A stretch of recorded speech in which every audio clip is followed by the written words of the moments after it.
Mean राशि एते दुख कहीं आपण जीवन आसूची शनि 7.5 प्रभाव कौन पड़ो आपण आपण जीवन में जो चली आस दुख से दुखटा के दूर हम आपण राशि आराध्यपति गुरुदेवंकर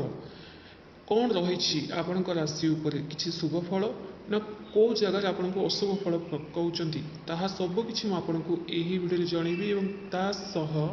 कौन प्रतिकार करने उचित क्यों ठाकुरंकर पूजा करने उचित जो द्वारा आपण भाग्य बदलवाक लगे आपण जीवन में चली आसुवा कष्ट बाधा विघ्न सब दूर होगाक लगे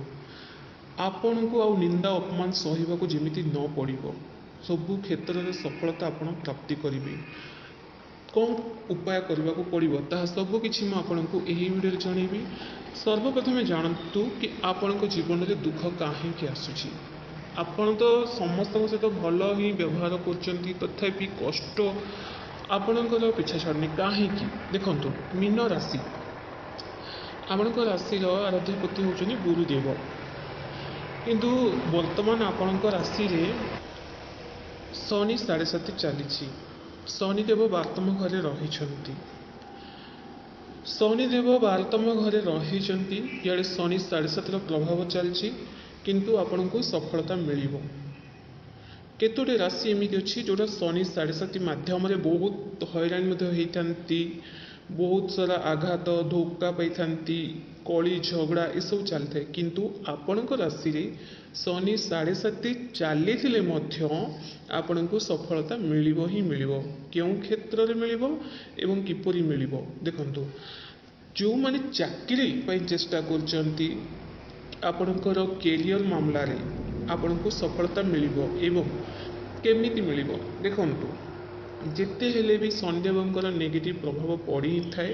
तो आपण टिके धैर्य धरवा पड़ो तेबे जाए आपण सफलता प्राप्ति करेंगे धैर्य केबे जाए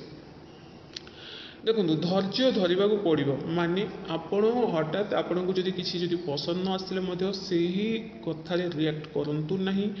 सब बेले जो आम कही न था कि आमको राग लगिला किंतु आमे आसिकिना ओठ पूरा दाबिकी चुबेकी रही मो निजक राग को कंट्रोल कली जो कहते सेमती आपको धैर्य धरवा ही पड़ो तेबे जे आप सफलता प्राप्ति करेंगे मीन राशि वाले एवं गुरुदेव राशि आराध्यपति आपण को धनर घरे रही आपण को वर्तमान टिके खर्च धनजनित समस्या देखा किंतु जेबे गुरुदेव मार्गी हेबे सेबे आपणकर भाग्य बदलवाक लगे किंतु वर्तमान गुरुदेव बक्री अवस्था रही से आपण को धनजनित समस्या खर्च एवं अଯଥା आप घरे बसी रही खर्चर लिस्ट पढ़ा ये सब समस्या आपको देखा तो आपण जानीपारे कि आपणकर जो दुख आसूची ये दुखर कारण कौन शनिदेव 12तम घर रही शनि 7.5 नेगेटिव प्रभाव पकेवा जो टी असुविधा लगी रही कि धैर्य धरतु आपण को सफलता मिल गुरु बक्री अच्छा से धनजनित समस्या देखा एवं केतु 7म घरे राहु लग्न रही निजर प्रथम घरे जदि राहु रहा कौन हुए ना सामान हजिवा चोरी हेबा मन अशांति निज घर परिवार लोकों सह कली झगड़ा हेबा माँ सहित आर्गुमेंट देखा ये सब समस्या लगी रहे कारण न चाहिए भी आपण को हठात लगी पारे एमती कि आपण को गुणी गारी कर किए आपणकर सफलता को बांधिकी रखी किए गोटे घरे कौन गोटे कर रखी ये सब आपन को लगिपे किंतु राहु लग्न रहा मन को भटकई था मन में नाना प्रकार नेगेटिव थॉट्स आनी था जदि आप वीडियो देखुं एवं जहाँ जहाँ कहूँ जदि भलसे बुझीपार तो आपड़ जापर कि ये सब ग्रह जो ये सब नेगेटिव प्रभाव पड़ुछि किंतु मुझे प्रतिकार कहि जोटा कि राताराति आप भाग्य बदली जापे तेणु कथाटा कौन प्रथम कहूँ बुझतु केतु 7म घरे रही केतु 7म घरे रहा कौन हम ना दाम्पत्य जीवन में आपको गड़बड़ करेंगे सन्देह उपजेबे हठात आपको लगिपे कि आप स्वामी आपको टोटाली पसंद ही करना कि स्त्री पसंद करना कहीं जगह मैं बह कली मु बहुत मैंने हड़बड़े बह करी मुझे वेट करता एमती सब नेगेटिव थट्स आपको ଆସିପାରେ। ଇଆଡ଼େ କେତୁ ସପ୍ତମ ଘରରେ କଳି ଝଗଡ଼ା କରାଇବା, ଇଆଡ଼େ ରାହୁ ଲଗ୍ନରେ ରହିଛନ୍ତି।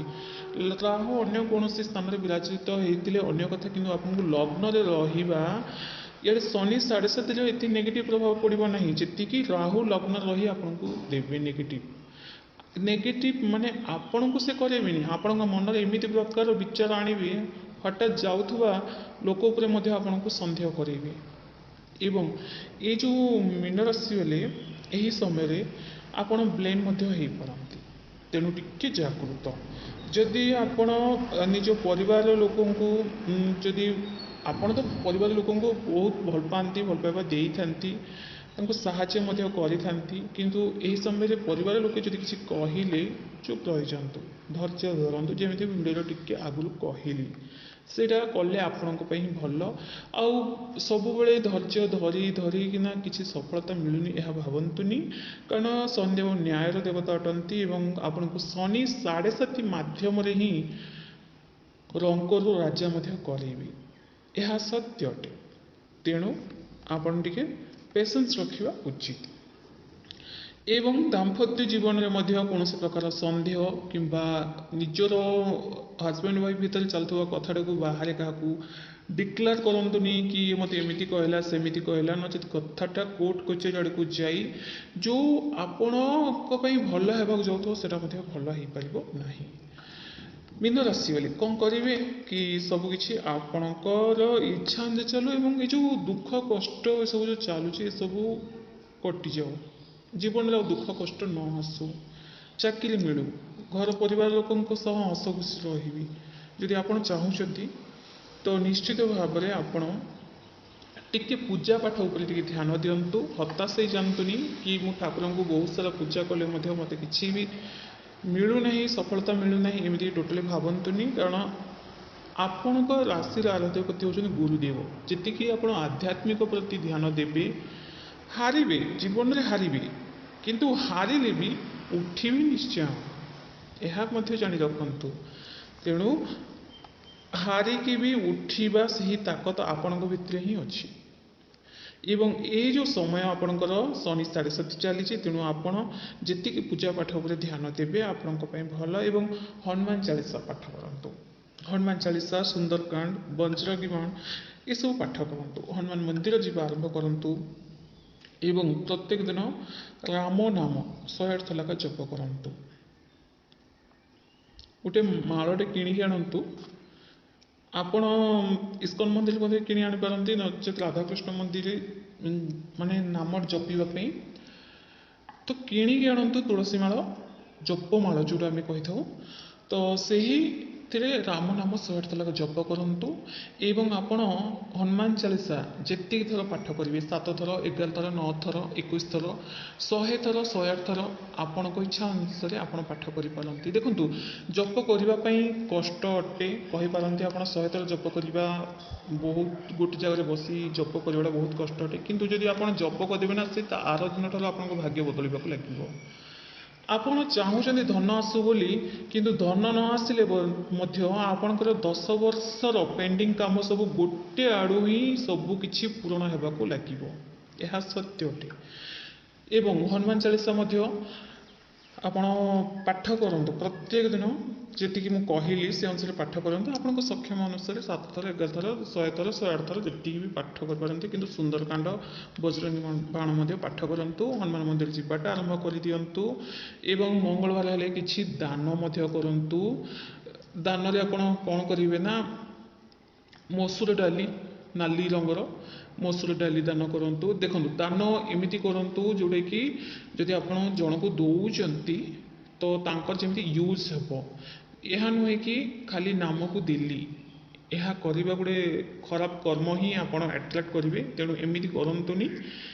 ଦାନ ଠିକ୍ ଅନୁସାରେ ଦେବା ଉଚିତ। ଯଦି ଆପଣ ଦାନ କରୁଛନ୍ତି, ଦାନରେ ହିଁ ମହାପୁଣ୍ୟ ଥାଏ ଏବଂ ସେହି ପୁଣ୍ୟ ସେବେ ଯାଇନା ଆପଣ ଅର୍ଜନ କରିବେ ଯେବେ ତାଙ୍କର